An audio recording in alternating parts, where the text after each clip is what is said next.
Bonjour à tous. Si vous êtes nouveau sur cette chaîne, n'oubliez pas de vous inscrire afin d'être informé de la sortie d'une nouvelle vidéo. N'hésitez pas à la partager avec vos amis. Le sujet de cette semaine s'intitule « Assez de pans ». Lorsque nous rejetons l'aide de Dieu, il peut arriver que nous apprenions la leçon à nos dépens. Voyons ce qui arrive au roi Achaz. Achaz a rejeté l'aide de Dieu pour vaincre ses ennemis. Le peuple d'Israël a souffert à cause de la mauvaise décision du roi. Ils ne voulaient pas écouter, alors ils ont dû apprendre la leçon à la dure. Le verset clé se trouve dans Ésaïe 8 chapitre 8 verset 17. J'espère en l'Éternel, qui cache sa face à la maison de Jacob, je place ma confiance en lui. Dans cette leçon, nous allons discuter des points suivants. Point numéro 1. Prophétie accomplie. Point numéro 2. Les conséquences de la désobéissance. Point numéro 3. Battu mais pas détruit. Point numéro 4. Que devons-nous faire? Point numéro 1. La parole de Dieu s'est accomplie. Il est écrit dans le chapitre 7 d'Ésaïe, verset 16. Mais avant que l'enfant sache rejeter le mal et choisir le bien, le pays dont tu crains les deux rois sera abandonné. En 734 avant Jésus-Christ, la parole de Dieu a prédit qu'avant que l'enfant ne puisse parler clairement et distinguer le bien du mal, les royaumes d'Israël et de Syrie n'existeraient plus. Ésaïe chapitre 8 verset 4 et chapitre 7 verset 16. 2 ans plus tard, en 732 avant Jésus-Christ, la Syrie fut conquise par l'Empire assyrien. 12 ans plus tard, en 722 avant Jésus-Christ, le fils d'Isaïe était capable de prendre des décisions. Puis le royaume d'Israël a été détruit par Shalmaneser IV. Les Israélites ont été déportés en Mésopotamie et en Média.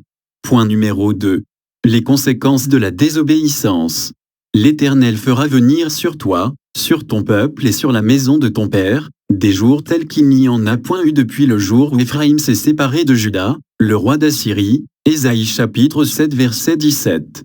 Dieu avait promis qu'il détruirait les royaumes d'Israël et de Syrie lui-même, donc Achaz n'a rien eu à faire à ce sujet. Cependant, Achaz lui a désobéi et a formé une alliance avec la Syrie. Il a également adoré les dieux de la Syrie parce qu'il croyait qu'ils étaient plus puissants que Dieu. Nous le trouvons dans 2 Chroniques chapitre 28 versets 22 à 23. C'est pourquoi Dieu a envoyé l'Égypte et la Syrie, la mouche et l'abeille, contre Juda. Il a utilisé la Syrie comme un rasoir à louer pour détruire le royaume de Juda, verset 20. Nous devrions toujours faire confiance à Dieu. De mauvaises conséquences surviennent inévitablement lorsque nous rejetons Dieu et que nous nous en remettons uniquement aux gens. Psaume chapitre 146, verset 3. Point numéro 3. Battu, mais pas détruit. Il pénétrera dans Juda, il débordera et inondera, il atteindra jusqu'au cou. Le déploiement de ses ailes remplira l'étendue de ton pays, ô Emmanuel. Ésaïe chapitre 8 verset 8. Dieu demanda à Ésaïe d'écrire le nom de son prochain fils devant témoin, bien que sa femme n'ait pas encore conçu. Ce fils serait un signe comme le précédent, car son nom, Mahéchalal-Ashbaz, signifiait rapide le butin, hâte le butin. C'était un avertissement. La Syrie allait conquérir les terres de la Syrie et d'Israël. Cependant, Tiglath-Pilesé III est venu comme les eaux du fleuve et est allé plus loin.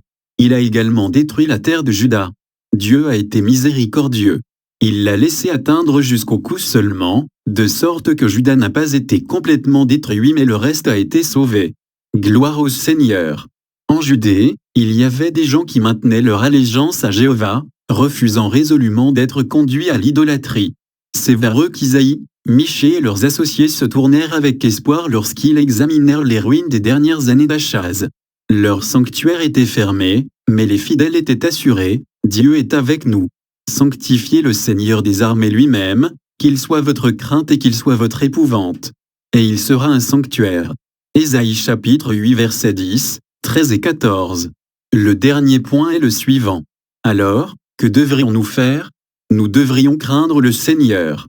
C'est l'Éternel des armées que vous devez sanctifier, c'est lui que vous devez craindre et redouter. Ésaïe chapitre 8 verset 13.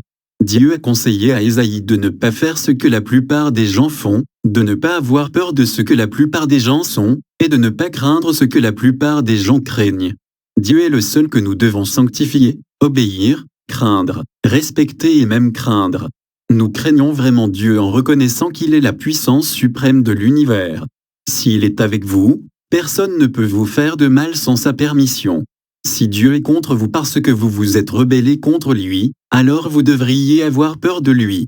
Nous ne devons pas croire les mensonges.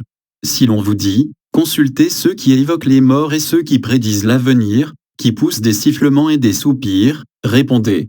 Un peuple ne consultera-t-il pas son Dieu? S'adressera-t-il aux morts en faveur des vivants? Ésaïe chapitre 8 verset 19. La plupart des gens en Judée et Achaz lui-même suivaient une religion basée sur l'idolâtrie, la divination et l'adoration des morts. Tout cela allait à l'encontre de la loi et du témoignage de Dieu, verset 20. Ce genre de croyance existe encore aujourd'hui. Les idoles ne sont peut-être pas vénérées ouvertement, mais notre culture est pleine de croyances sur le fait que les morts communiquent avec les vivants et décident ou prédisent leur avenir. Le spiritualisme, la sorcellerie moderne et le nouvel âge répandent ce message partout. Nous devons fonder nos croyances sur la seule Bible et rejeter fermement ces mensonges subtils. Les rejeter est une question de loyauté envers Dieu. Notre esprit doit rester sur Dieu, et nous ne devons pas craindre la peur des méchants, c'est-à-dire craindre ce qu'ils craignent et révérer ce qu'ils révèrent, mais être audacieux et vaillants pour la vérité. Nos yeux pourraient être ouverts, nous devrions voir des formes d'anges maléfiques autour de nous, essayant d'inventer une nouvelle façon de nous ennuyer et de nous détruire. Et nous devrions aussi voir des anges de Dieu nous protéger de leur puissance, car le regard de Dieu est toujours sur Israël pour le bien, et il protégera et sauvera son peuple, s'il met sa confiance en lui. Que Dieu vous bénisse. Si vous aimez ce message, veuillez le partager avec vos amis.